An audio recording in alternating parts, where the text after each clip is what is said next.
ecomedios.com. Seguinos en Twitter, @ecomedios1220.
Buenas tardes, bienvenidos a una nueva emisión de Entre Ustedes y Nosotros.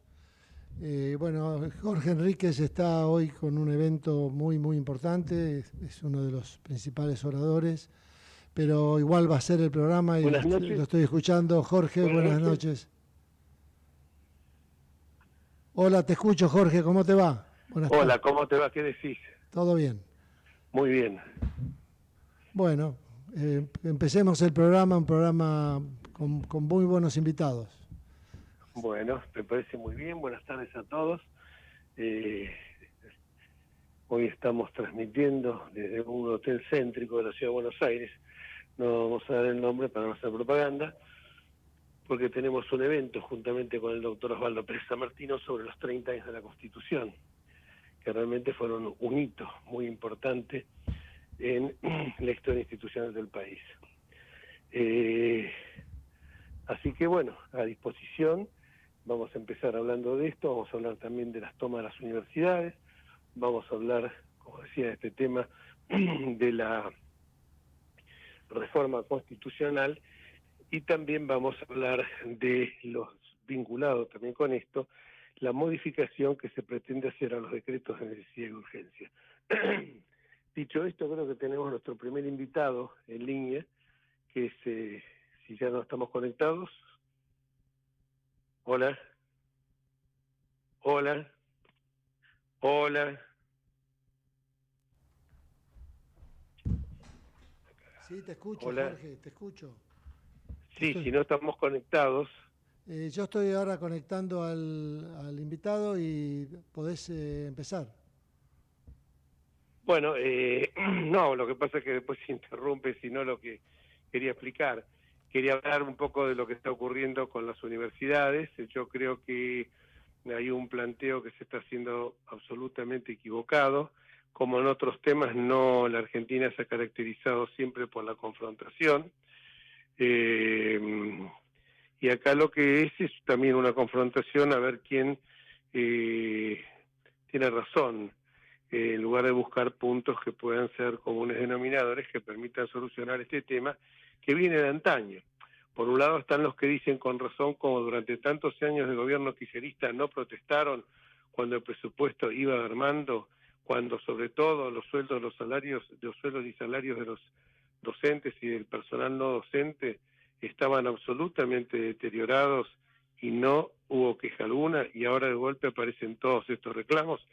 Y por el otro lado está también que el atraso en la universidad de los sueldos de la universidad pública es significativo. Y por otra parte que el gobierno habla de auditorías que nos hicieron y nadie puede aducir su propia torpeza. Justamente el gobierno nacional es quien no completó a los auditores en la planta de la Auditoría General de la Nación, que tienen que ser designados por el Congreso Nacional y a propuesta del Poder Ejecutivo. Esto sabemos que es una negociación política. Esto no se concretó por un lado, y por el otro lado también hay que decir lo que sucede, que cuando pasan estas cuestiones también existe el otro tema, que es la SIGEN, que es la Sindicatura General de Empresas de la Nación, que también tendría que hacer la auditoría durante la fiscalización, durante la etapa de desenvolvimiento de las actividades académicas, y no lo ha hecho por una resolución, no se sabe qué intención avisa pudo haber tenido, del ex procurador general Zanini. Ahora, ¿qué es lo que ocurre? Ya Zanini desde diciembre del año pasado está más en su cargo. Entonces, la pregunta que yo me hago, hola,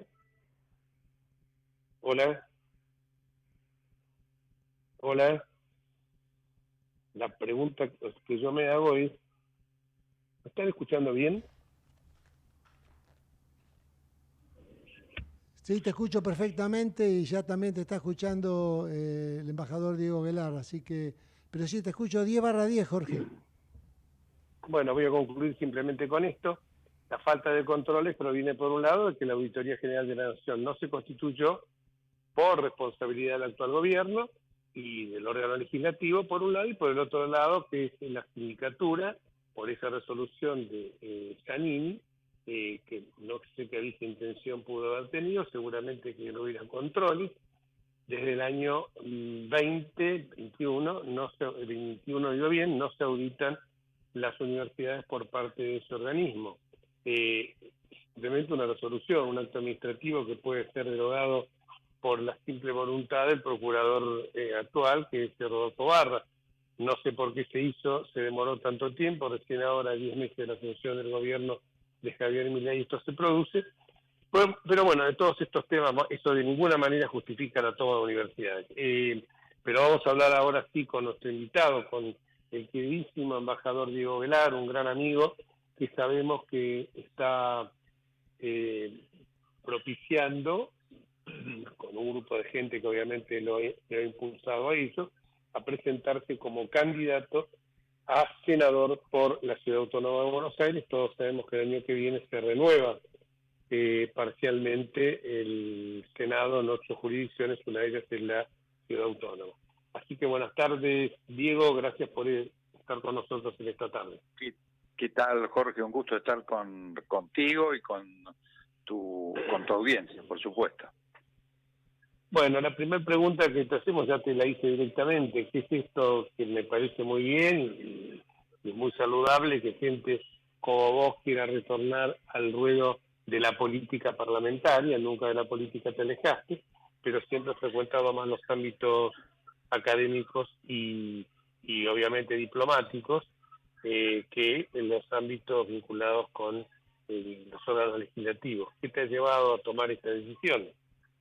Mira, yo creo que va a ser una elección muy importante la del año que viene. Se van a discutir muchos temas que están pendientes y que no estamos discutiendo. Por ejemplo, el propio tema de la educación. Viste que en todo esto estamos en guerra, en la calle, con tomas, etcétera, y no hay debate. ¿De qué estamos hablando sobre cuál es la reforma universitaria que seguro que hay que hacer? Y sin embargo, no se debaten. Yo creo que va a ser muy importante la elección del año que viene, porque hay que discutir muchos temas y hay que ponerlo sobre la mesa y discutirlo, y además sin concesiones. Yo creo que el tema educativo es un tema absolutamente central y hay que hacerlo, insisto, sin concesiones. Hay que hablar del arancelamiento, la propia estructura del del INDEC demuestra que la mitad de los alumnos que llegan a la universidad son de alguna forma del sector más pudiente y otra mitad es de hogares humildes. Y bueno, yo estoy convencido que hay que poner sobre la mesa el mismo tema del arancelamiento. Aquel que puede pagar, yo creo que tiene que pagar arancel, y que con el arancel que paga el que puede, hay que hacer un fondo para becar en todo el mundo. La clave del sistema educativo, especialmente del sistema público, e inclusive del privado, en las universidades más importantes de Estados Unidos, hay un número muy importante de becas. O sea, aquel que paga financia al que no puede pagar, pero está calificado.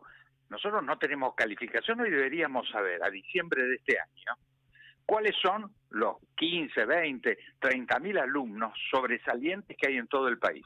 Sería muy fácil de hacerlo, no hay una sola escuela secundaria que no tenga computadora para poner la lista de los promedios, y en pocos días podríamos tener esa nómina. Bueno, los alumnos sobresalientes hay que garantizar que estudien. De esto no lo estamos discutiendo. Esto pasa en distintas universidades del mundo. Este año me tocó dar unas charlas de posgrado en las universidades y tengo los videos, lástima que no los subí todavía nunca a Twitter desde el mes de mayo, pero donde chicos comentan, la Universidad de Palma de Mallorca, la Universidad de Valencia, donde comentan de que ellos pagan un arancel que es aproximadamente un equivalente a lo que venía a ser 100.000 pesos mensuales, y que por supuesto es para todos, excepto las becas, como decís bien vos, y para acceder a esas becas tiene que demostrar, o sea, que provienen de hogares vulnerables. Obviamente acá se hace con consejos académicos serios en esas universidades, que no está metido algún sector partidista que quiere meter a sus acólitos en la universidad para que no, gratuitamente, pero pasa en todas partes del mundo y no se horrorizan. Obviamente, cuando le pregunté a los chicos, me decían, si pudieran no pagar, mejor, pero si yo quiero una educación de excelencia, me parece que la única manera de lograrlo es así. Y eso no se discute. Mira, no existe, en el mundo no hay educación ni gratuita ni restricta. Empiezo por China. Como vos sabés, yo fui 4 años embajador en China. Salvo los 8 años de educación básica, todo lo demás se paga. Se paga la educación, se paga la salud. Entonces, no tenemos que inventar la pólvora. Es decir, el sistema educativo requiere financiamiento, requiere tener infraestructura, investigación, salarios para los profesores, pero sin lugar a duda, ¿cómo se financia eso? Lo tenemos que hacer en forma seria. Creo que la Argentina, por primera vez en nuestra historia, estamos entendiendo lo que es la restricción presupuestaria y que no puede haber un gasto que no tenga como contrapartida un ingreso. Es una novedad, parece ridículo, pero es una novedad en la Argentina. Bienvenido sea, pero el tema educativo, que es el que garantiza la igualdad de posibilidades en un país, hay que tomarlo realmente muy, muy en serio. Hay que auditar, no hay ninguna duda, que vos recién lo comentabas, que no se audita es responsabilidad del gobierno nacional, no es que está prohibido. Hay que auditar, hay que saber qué es lo que pasa en las universidades. Se inventaron cantidad de universidades, especialmente durante la época kirchnerista. ¿Cómo son esas universidades? ¿Cuáles son las que están cumpliendo su cometido? ¿Cuáles no? Las que no sirven hay que cerrarlas. Las que están trabajando bien hay que garantizarle los recursos. Pero tenemos que hablar en profundidad. No es un tema para transformarlo en consignas vacías, con los militantes ocupando las universidades. Se va a alterar todo el régimen de finales en la universidad pública. Le vamos a causar mucho daño a la educación con un debate mal llevado. Totalmente de acuerdo, pero también hay que profundizar también en el tema de la educación primaria y de la secundaria, porque es pavoroso que solamente 3 chicos de cada 10 que terminan la escuela primaria tengan comprensión de textos. Pero seguro, por eso el sistema hay que revisarlo en su totalidad, el primario, el secundario y el universitario. Tenemos que hacerlo y tenemos que hacerlo en profundidad. Yo creo que hay madurez en el pueblo argentino para que lo hagamos y lo hagamos bien, y que el resultado sea una mucho mejor educación pública. De eso no hay ninguna duda. No es que sobreviva la educación pública, que sea mucho mejor como lo fue en la Argentina. vos, yo, somos una generación que nos educábamos todos en la educación pública y tenemos que estar muy orgullosos de eso. Era el gran orgullo de la Argentina de Sarmiento. Entonces le ponemos al CSK, le cambiamos el nombre, le ponemos Domingo Faustino Sarmiento y no tenemos ministro de Educación en la Argentina. Entonces tenemos que tratar el tema con toda la seriedad que esto reclama y no a través de consignas. Totalmente de acuerdo. Punto educación. Otro punto más que sea que te esté impulsando a vos con esa vocación tan republicana que tenés a presentarte en esta elección, por supuesto, creo que por el PRO, ¿no? Exacto, sí, yo soy PRO y me voy a presentar en la interna, pero te voy a decir hechos que parecen anecdóticos, pero no lo son. Cuando empiece la campaña formalmente, yo me voy a ir al despacho del rector del colegio Avellaneda, donde yo me gradué en la escuela secundaria, y voy a hacer un anuncio que me parece fundamental, y que es que un senador parado en todas esas equivalencias ridículas que se hacen con un director de escuela secundaria. ¿Yo por qué voy a ganar como senador más que el rector del colegio Avellaneda con 20 años de dedicación exclusiva? Por supuesto, eso es un 20% seguro de lo que gana hoy un senador, y lo siento mucho, se enojarán mis futuros compañeros de bancada, pero no puede ser que haya 20, 25, 30 asesores por senador.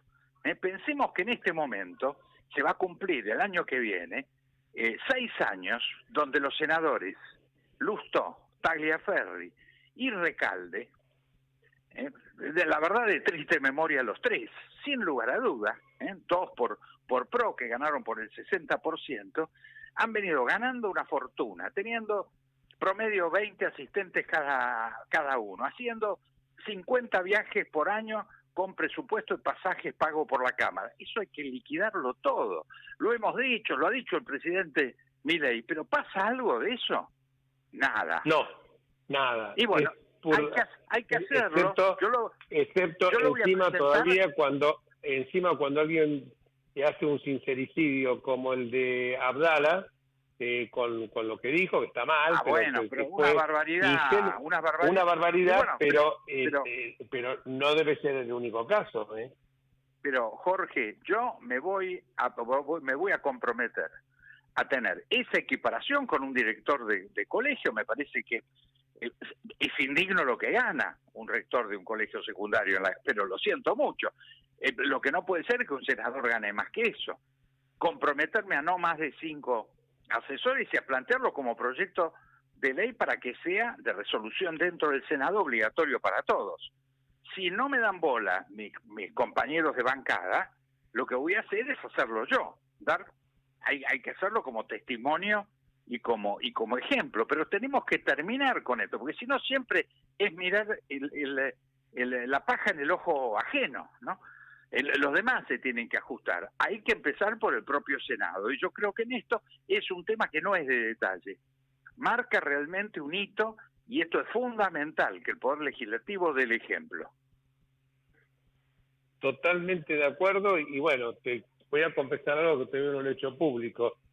Yo me voy a presentar también como candidato a diputado nacional por Cava, y tengo una propuesta semejante a la tuya, porque yo creo que hoy la situación, la política está sumamente denostada, y ahí me consta que hay tipos, porque a vos te conozco hace años, y como te nombro a vos puedo nombrar pilas de amigos que tenemos en común, no quiero ser sectario con esto, pero que esto lo hacen realmente por vocación, que lo hacen por el sentido de, como te puede ocurrir, como me pasa a mí cuando tenía un comité radical, y en el comité radical iba todos los martes y los viernes a atender a la gente para solucionarles problemas jurídicos, para solucionarla, aconsejarla, y nadie me garpaba más, incluso no tenía ningún cargo rentado en este momento, lo hacía por vocación.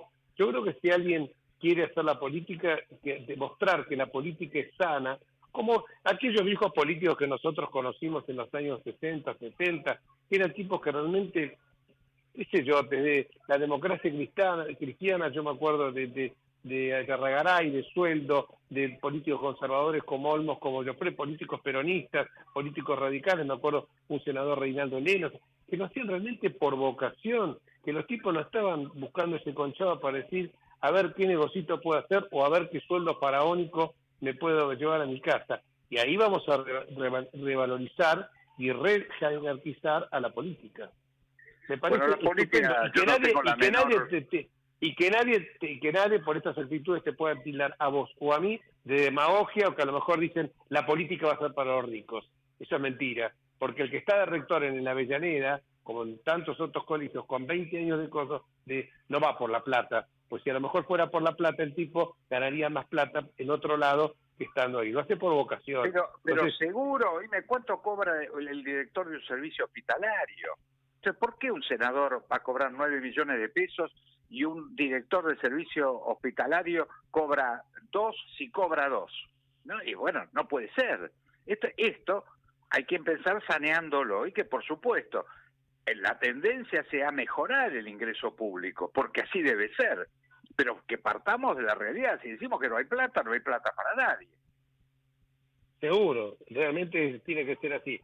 Vamos a otro tema. Hablamos de educación, hablamos del sueldo de los senadores, que yo lo comparto totalmente de la óptica de mi precandidatura que he lanzado en este momento, inspirada a lo mejor porque te escuché en estos días,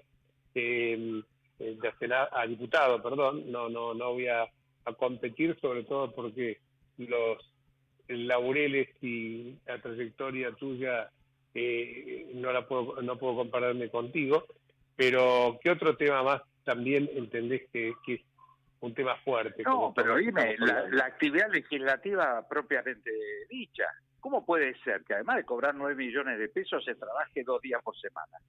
¿De dónde salió eso? Hay que trabajar Totalmente de lunes a viernes. Hay que legislar. Entonces uno dice, se tarda la legislación, y por supuesto, creo que el año pasado hubo 6 sesiones legislativas en todo el año, con el argumento que estábamos en un año electoral. Entonces, estas cosas hay que revisarlas, tenemos que ponerlas sobre la mesa. ¿Cómo puede ser que un legislador trabaje 2 días por semana? Cosas serán incómodas, pero cambiémoslas. Claro que son incómodas. Ahora, ser senador para tener una dieta, tener una beca, ganar una fortuna, tener auto con chofer, pasajes y viáticos gratis para recorrer el mundo. Bueno, entonces todos queremos ser senadores, sin lugar a dudas. Seguro. Entonces, esto implica que hay que poner esto sobre la mesa. Estoy seguro que esto va a ser muy antipático con mis colegas, pero señores, lo siento mucho. Pero también yo no tengo que ser simpático con los colegas senadores. No es ese el rol de un representante. Es ser simpático con la gente que te vota. Pero además de eso, alguna cosa es ser simpático. Hay que cambiar las condiciones propias de la legislación. Cuando decimos que la legislación no se resuelve, y por supuesto, si no se trabaja, ¿cómo se van a resolver los temas legislativos? Entonces hay una tarea legislativa propiamente dicha, que no es la de hablar en el Senado, es la de trabajar. Hay que producir las leyes, hay que controlar al Poder Ejecutivo. Es muy intensa la tarea legislativa. Entonces la gente tiene muy despreciado el valor del legislador, porque el legislador se ha ganado esa falta de prestigio. Recuperemos ese prestigio haciendo que el Poder Legislativo haga lo que tiene que hacer. Exactamente. ¿Qué otro capítulo querés abordar en esta suerte de hay muchos plataforma? Imagínate que en el caso del Senado es el poder, la Cámara, que hace la superintendencia de los ascensos en las Fuerzas Armadas, en la justicia, la aprobación de los embajadores, la superintendencia de los tratados internacionales. Por eso la experiencia internacional es muy importante. A ver, que alguien me diga un senador que se haya ocupado de las relaciones internacionales de Argentina, que me den un nombre. Me cuesta a mí buscarlo, mirá que lo estoy buceando, me cuesta buscarlo. Bueno, sé de muchos que apenas cuando han llegado han dicho, yo quiero el grupo de afinidad con España, con Inglaterra, con Francia. No, pero eso para tener, pero eso para tener pasajes gratis. Para tener, exactamente. Bueno, o para que los inviten a los cócteles de las embajadas. Pero mira, a mí ya algunos compañeros de PRO me han dicho que no puedo hablar mal de la senadora Tagliaferri. Yo le pediría a algún porteño que me diga quién es la senadora Tagliaferri. 6 años de senadora, ¿cuál es su aporte? ¿Qué ha hecho? Después el otro es muy conocido, pero prefiero no hacer ningún comentario porque es de otro partido, que es Lustó. Y me habla de Recalde, el gran vaciador de aerolíneas. Ah, bueno. Entonces, ¿y por qué vamos a tener un poder legislativo prestigioso? Realmente, la verdad que estás dando una clase de educación democrática de lo que debe ser. Será incómodo, pero mira, yo seré malo, pero estoy seguro que voy a ser mejor senador que Lustó, que Tagliaferri o que Recalde. De eso estoy absolutamente seguro, no puedo equivocarme ahí. Pero no es ser malo, es simplemente estar diciendo que tenés la energía, la vocación y el expertise para acceder a un cargo en el cual lo vas a lucir a ese cargo. ¿Me entendés? Que eso es lo que la gente aspira. Cuando vos decís los senadores que trabajar de lunes a lunes, y te dicen, no, porque yo tengo que viajar a la provincia, pero pará, flaco, podés trabajar igual de forma telemática y estar en tu provincia, pero no hay duda. En tu provincia. Hoy el trabajo a distancia se mostró que hasta durante la pandemia se podía hacer trabajo a distancia. Seguro. O sea, no hay ninguna duda, hoy no hay ningún motivo para que efectivamente el Poder Legislativo nos dé el ejemplo de trabajar más que un particular, no igual que un particular. Esa es la responsabilidad pública. Entonces yo creo que en esto nos dio un ejemplo el propio presidente Milei, que dijo llamemos a las cosas por su nombre.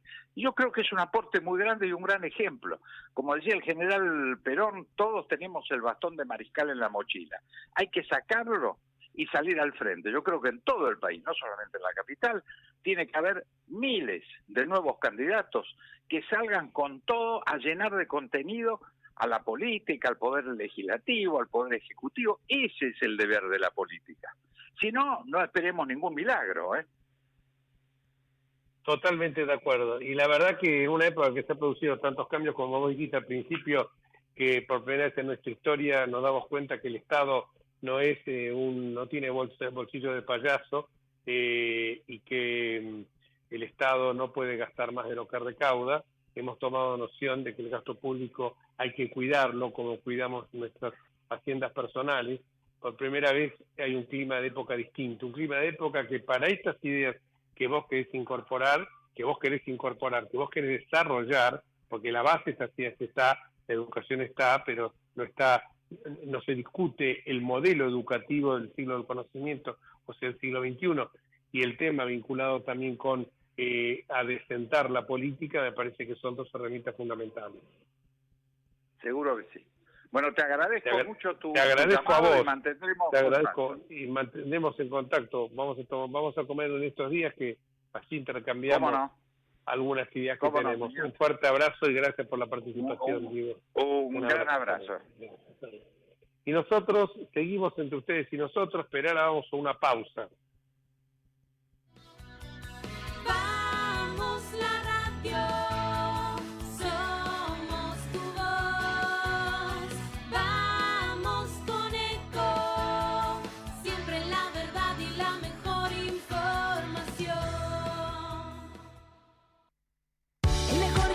Te espera, elegí las clases que quieras. En Anfis vamos a cuidarte. En Anfis venimos a encontrarte. ¿Cómo prevenir dengue, zika y chikungunya? Sin criaderos no hay dengue. Limpia tu patio de objetos que acumulen agua. Elimina agua estancada de recipientes. Reemplaza con tierra o arena el agua de tus flores. Tapa los tanques de agua y cisternas. Tira y perfora llantas para que no acumulen agua. Limpia floreros y bebederos. Recordá, sin criaderos no hay dengue. Intendencia Menéndez. Informate en ecomedios.com. Seguinos en Facebook, Ecomedios Live.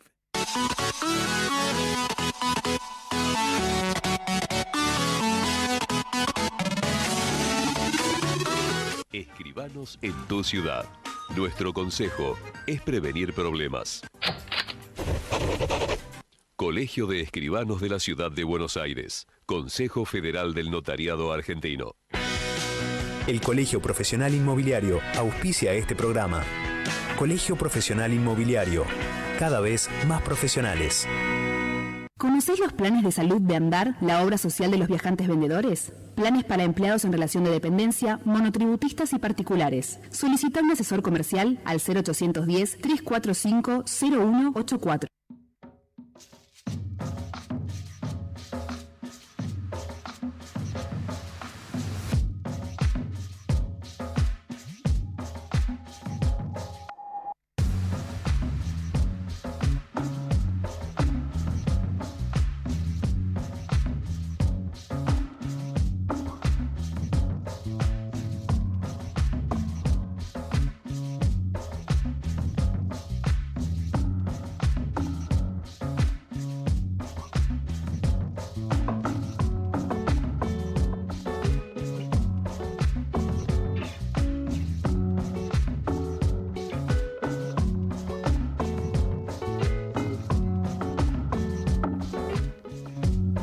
Pasado el corte comercial de rutina de la radio, bueno, hay que vender, ¿no? También.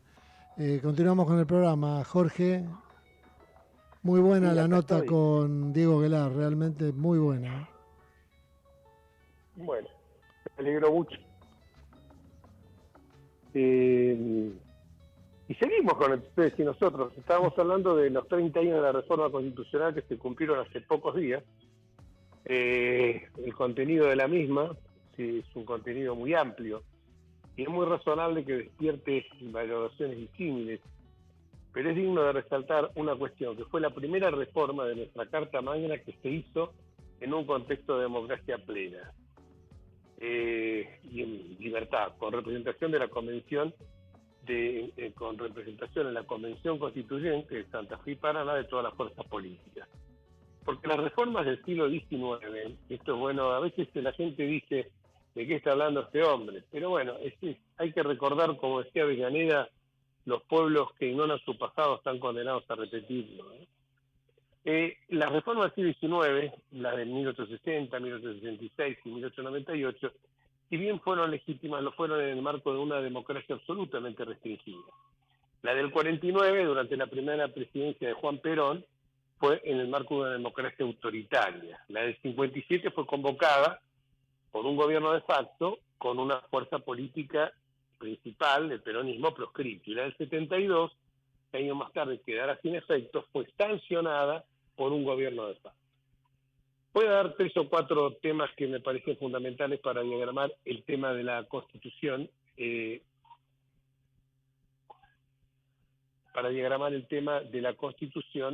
porque si bien una Constitución es el fruto de concesiones recíprocas, que en muchos casos lo privan de una precisión necesaria y muchas veces, por ese motivo, quedan diferidas las cuestiones para leyes posteriores. Así ocurrió con los decretos de necesidad de urgencia, ya que tema que tiene hoy en vilo a toda la ciudadanía, Digo, a veces cuando uno dice toda la ciudadanía, dice la gente, ¿qué le importará el 95% de la gente? Y sobre todo, más del 56% que está bajo la línea de pobreza, ¿qué le importará lo que es un decreto de necesidad de urgencia? Si los chicos, 2 de cada 3 a la noche se van a dormir con el estómago vacío y con dolor de panza. Pero bueno, estas cuestiones son también producto de ¿qué? Producto de que llegamos a esta situación porque el soberano nunca fue educado, lo que decíamos con Guelar. Uno iba a la escuela primaria, a la escuela secundaria y salía habilitado con una caja de herramientas que le permitían, por lo menos, en lo más elemental, poder acceder a un empleo. Hoy en día eso está muy lejano, por cierto.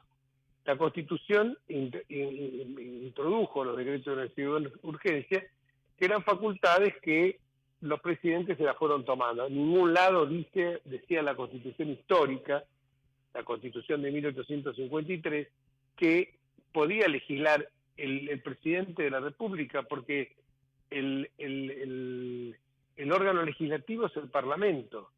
Se incorpora a través de un fallo que se lo admite en forma amplia. Se lo trata de restringir con la reforma del 94, pero como no se llegó a acuerdos, se difirieron la reglamentación posterior a una ley que sancionará el Congreso. Lamentablemente el gobierno de Néstor Kirchner lo hizo de una forma absolutamente restrictiva. El propósito y se generaron una forma restrictiva. ¿Cuál era esta forma restrictiva? Que se necesitaba los decretos deberían ser aprobados expresamente por la mayoría absoluta o la derogación de ambas cámaras. Como eso no se daba, obviamente es lo que pasó con el decreto famoso de los fondos de inteligencia.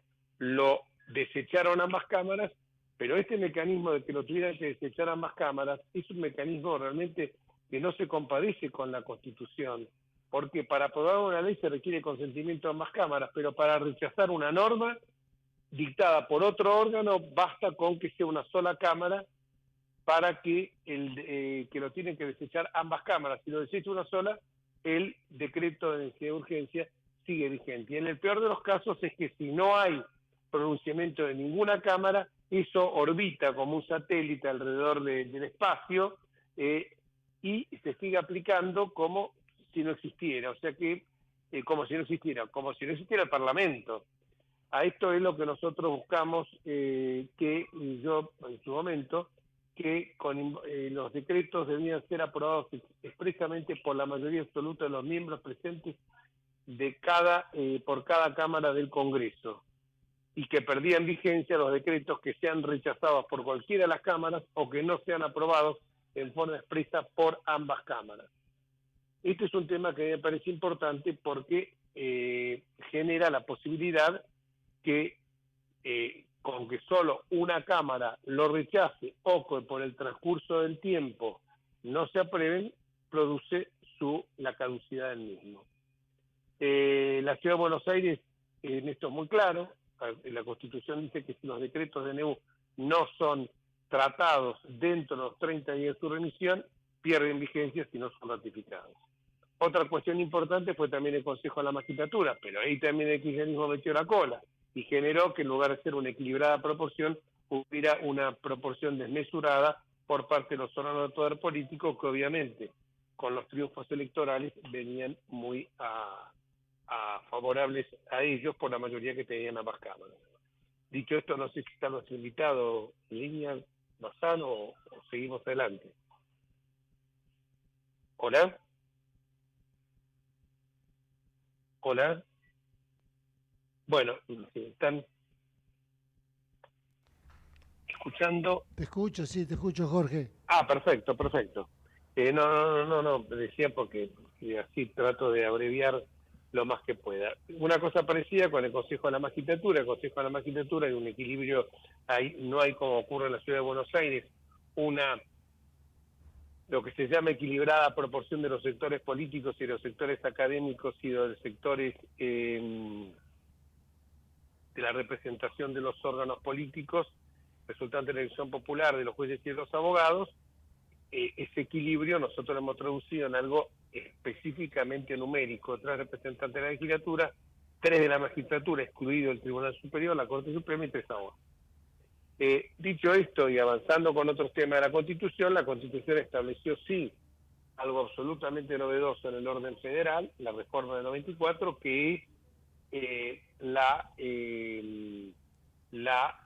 consagración de la autonomía de la Ciudad de Buenos Aires. La autonomía de la Ciudad de Buenos Aires era una necesidad, no podía ser que el jefe de gobierno de la Ciudad de Buenos Aires, llamado intendente, fuera un simple mandatario cuando estaba gobernando un distrito de más de 3 millones de habitantes, y que pasó a ser, a partir de la reforma constitucional, una capital transitoria, pero una ciudad permanente, asimilada por las características autonómicas a ciudades-estado como pueden ser Bremen, Hamburgo, etcétera. Esto de la autonomía me parece también algo muy importante, porque no es posible que los porteños no pudiéramos elegir, como nuestros hermanos de las 23 jurisdicciones restantes, quiénes nos iban a gobernar, no teniendo órganos de legislación ni de jurisdicción propios, ni normas que sean absolutamente propias y no tengamos que depender de normas de carácter nacional o federal.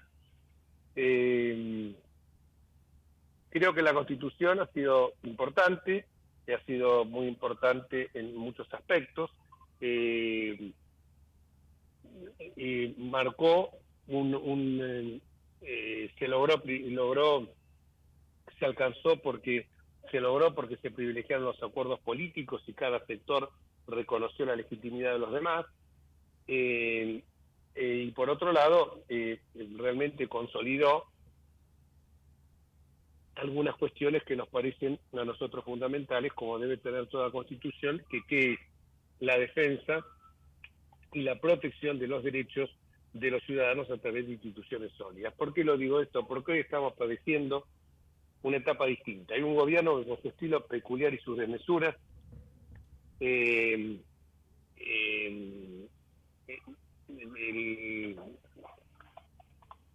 escucha? Sí, te escucho perfectamente. Sí. Dice reconocer la tradición liberal de nuestra Constitución y sin ninguna duda es muy feliz en cuestiones vinculadas con todo el tema económico, con el equilibrio fiscal, la disminución de los impuestos, que todavía no se ve en la góndola de los supermercados, por la baja de la inflación, la baja del PIB del país, etcétera, pero en el terreno lamentablemente político las instituciones no son del todo lo que uno debería esperar que tuvieran que estar consolidadas en ese sentido, porque vemos muchas veces que el maltrato, también la ofensa al periodismo, que el periodismo no solamente siempre se lo considera un cuarto poder, aunque yo ahora no entendamos que el poder constitucional tendría que ser el Ministerio Público Fiscal, Ministerio Público, pero el maltrato al periodismo, el maltrato a los diputados, el considerar héroes a quienes cumplen con su función de legislar, si están de acuerdo conmigo son héroes y si no están de acuerdo conmigo son ratas, eso le hace un flaco favor a las instituciones, y esto también se redunda en el tema de que al no tener instituciones fuertes, los inversores extranjeros y los inversores locales, foráneos y locales, se alejan de esto. Pero como ha llegado Osvaldo Pérez San Martino y él leyó, porque son importantes, él leyó el libro en virtud del cual le dieron el premio Nobel a una persona de origen hindú, creo que es, ¿no? Acemoglu. Y ahí lo dejo en línea el doctor Pérez San Martino.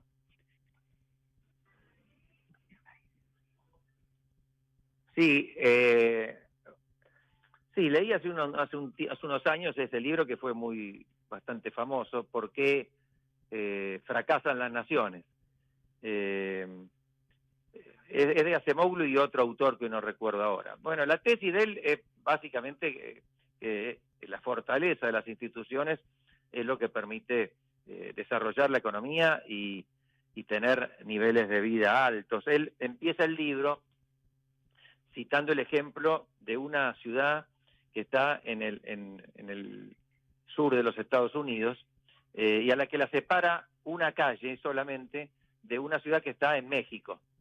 Creo que Nogales se llama la ciudad, no me acuerdo si del lado mexicano o tienen en ambos lados nombres distintos, no lo recuerdo ahora. Bueno, tienen la misma población en el sentido étnico, la misma tradición histórica, el mismo clima, en fin, diversos factores que tradicionalmente se han asociado a la posibilidad de desarrollo o no, y sin embargo, del lado norteamericano tiene un desarrollo y una calidad de vida mucho mayor que del lado mexicano. Y él lo atribuye a las instituciones más sólidas, más abiertas, más transparentes en Estados Unidos. Él distingue entre economías extractivas y economías inclusivas, ¿no? Las extractivas típicamente serían las de esos países árabes que tienen una fuente de riqueza única, por ejemplo el petróleo, y que viven de esa extracción, y que no les importa mucho difundir la educación, la posibilidad de que los ciudadanos vivan mejor, que se desarrollen por sus propios medios, etcétera, etcétera. Y las otras son las inclusivas, en las que, digamos, es muy importante la educación, los derechos fundamentales de las personas, la calidad democrática. Es decir, la economía es importante, pero en definitiva no deja de ser una resultante de todo lo demás. Él aspira a economías abiertas, competitivas, pero cree que sin ese otro elemento fundamental no podrían prosperar.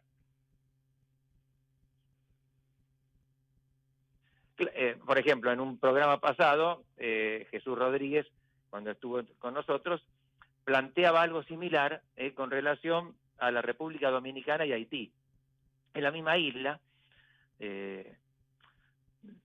yo no conozco República Dominicana, pero de lo que he leído, sin ser, por supuesto, un país desarrollado, tiene un nivel de vida muy superior al de Haití. Y sí, bueno, están en el mismo lugar, el mismo clima, claro, son tradiciones distintas. Sabemos que en Haití fue una colonización francesa, la población es mayoritariamente negra, pero eso no tiene ninguna importancia. Digamos, tampoco vamos a señalar a República Dominicana como un país ejemplar. Yo imagino que en las últimas décadas ha ido mejorando. Mi conocimiento de ella es muy pobre y se remite a lo que leí en la novela de Vargas Llosa, La fiesta del chivo, donde habla de la dictadura de Trujillo. Pero ya en ese momento, aún con Trujillo, que tenía muy buenas relaciones hasta los años finales con Estados Unidos, se nota en la novela, y así que Haití estaba en un nivel paupérrimo, digamos. Haití creo que es probablemente el país más pobre de América Latina. Bueno, y en eso influyen básicamente las instituciones. Una buena semblanza nos ha dado el doctor Pérez Sammartino de esto. ¿Seguimos con el programa o...? Sí, estamos escuchando atentamente el programa. Ah, bueno, no, pensé que había algún otro invitado, entonces... No, sí, le puedo probar con Gustavo Bazán, a ver si... Sammartino sobre el tema educativo. Bueno, seguimos con ese tema. Sobre el tema de lo que ha pasado en estos días con la educación, las tomas, el arancelamiento, bueno, todo lo que ya sabemos. Tenemos 8 minutos nomás, esto da para 8 horas, pero vamos a pedirle... Te comento algo que estoy viendo, que pasó hace pocos minutos.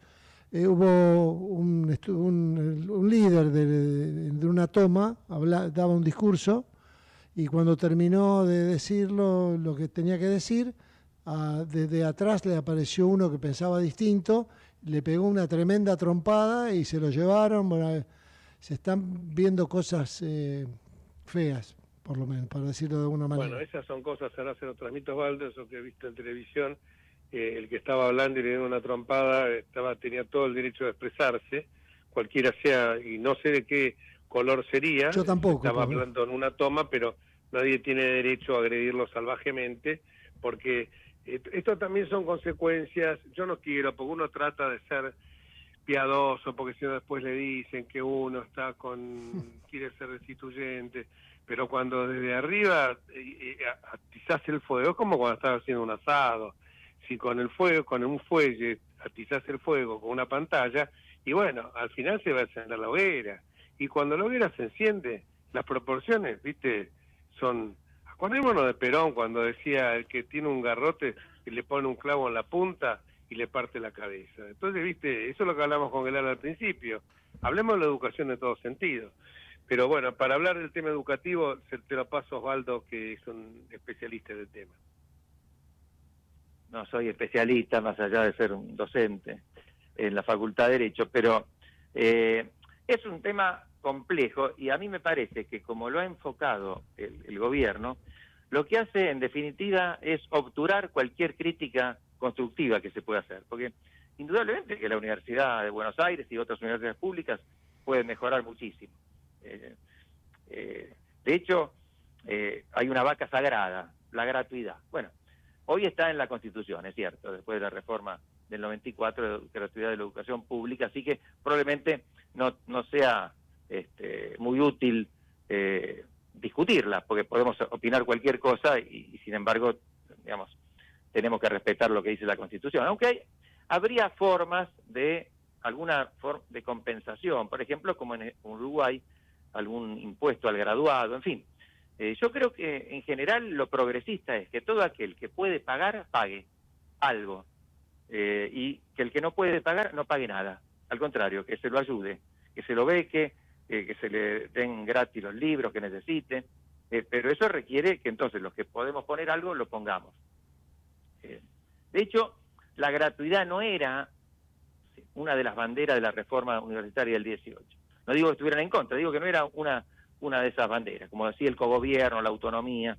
La gratuidad comienza durante la primera presidencia de Perón, pero hasta donde sé, ya en ese momento lo que se pagaba era muy poco. De manera que no fue tampoco un cambio tan significativo. Ahora bien, si lo que quiere el gobierno es plantear esta discusión, que la plantee, pero mientras tanto, mientras no se modifique la situación, no se puede cortar abruptamente los recursos de las universidades. Y con excusas bastante débiles, por ejemplo, el tema de la auditoría. Bueno, resulta que ahora el procurador del Tesoro, Barra, emitió un dictamen por el que la SIGEN puede auditar, y dejando sin efecto un dictamen anterior de Zanini durante la época de Alberto Fernández, si no recuerdo mal, en el que había establecido o sugerido lo contrario. Bueno, digamos, ya pasaron 9 meses, podían haberlo hecho antes, si ese era el tema, pero a mí me parece, a ver, por supuesto, todo recurso público debe ser auditado y cuanto más controles haya, mejor. Nadie debería estar en contra de la transparencia, de la fiscalización, pero a mí me parece que son excusas que se brindan. Yo creo que hay 2 motivos, uno de carácter económico, bueno, la necesidad del gobierno de ajustar, y otro ideológico. Me parece que todo lo que tenga que ver con lo público les resulta particularmente al presidente algo sospechoso. Él ve comunistas en todos lados, hablan de adoctrinamiento. Yo soy profesor hace muchísimos años en la Facultad de Derecho. Yo no adoctrino a nadie y no conozco de los profesores que haya ningún adoctrinamiento. Hay pluralidad de visiones porque es una universidad que admite el pluralismo, hay distintas visiones, pero por ejemplo en la Facultad de Derecho cada uno tiene libertad de anotarse en la cátedra que quiera y dentro de la cátedra en los cursos que quiera y ya conoce de antemano la orientación que van a tener, es decir, no se engaña a nadie. Y eso creo que hace la riqueza de la universidad. Pero, una vez más, me parece que se lo pone como excusa para cortar de manera tan significativa los recursos, porque si fuera el mismo corte, la misma quita que han tenido otras áreas de la economía, bueno, uno lo puede comprender, pero por lo que he leído es bastante mayor, y ahí viene entonces el problema.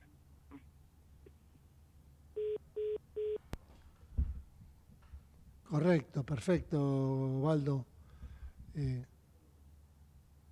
Bueno, muy interesante todo lo que estaba diciendo. Lo perdimos un segundito, pero ya lo vamos a tratar de recuperar.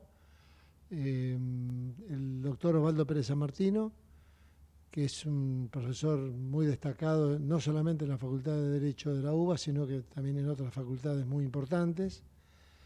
Y es cierto también lo que decía de que los estudiantes, de alguna manera, ese adoctrinamiento lo conocen previamente porque todo se sabe, sobre todo en las universidades, de parte de los alumnos, ¿no?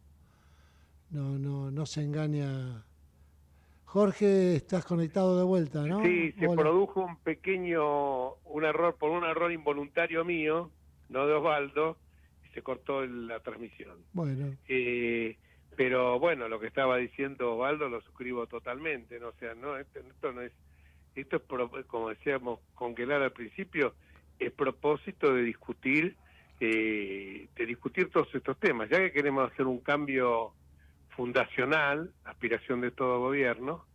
Parece mentira que sea así, porque todo gobierno viene con esa idea y después la ola que viene de atrás se lo lleva puesto y volvemos a empezar de cero, pero ya que queremos, bueno, empecemos a debatirlo con sensatez, con serenidad, como esto de los DNU. Son temas que son... Yo estuve en un invitado por la Comisión de Asuntos Constitucionales que preside justamente la Línea de Libertad Avanza, el diputado Mayoraz, invitó a todo el mundo a exponer sobre ficha limpia. Entonces, sobre todo esas cosas, si es primera instancia, si es segunda instancia, y cuáles delitos sí, cuáles delitos no. En base a todo eso se generan ámbitos de discusión, sin agravios, sin insultos. Si yo voy a ir a la Cámara de Diputados, que piense distinto, le voy a decir rata, pervertido fiscal, anulo cualquier posibilidad de diálogo. Bueno, y nosotros nos vamos hasta el próximo miércoles, si Dios quiere. Se va a quedar desmayado ahí, Gerardo, cuando vea que entramos en la transmisión tan rápido. Sí, está haciendo todo tipo de gestos, pero de alegría. Mueve los brazos. Mueve los brazos. Bueno, un abrazo gigante a toda la audiencia y nos vamos con Osvaldo Pérez San Martino hasta el próximo miércoles, si Dios quiere. Chau.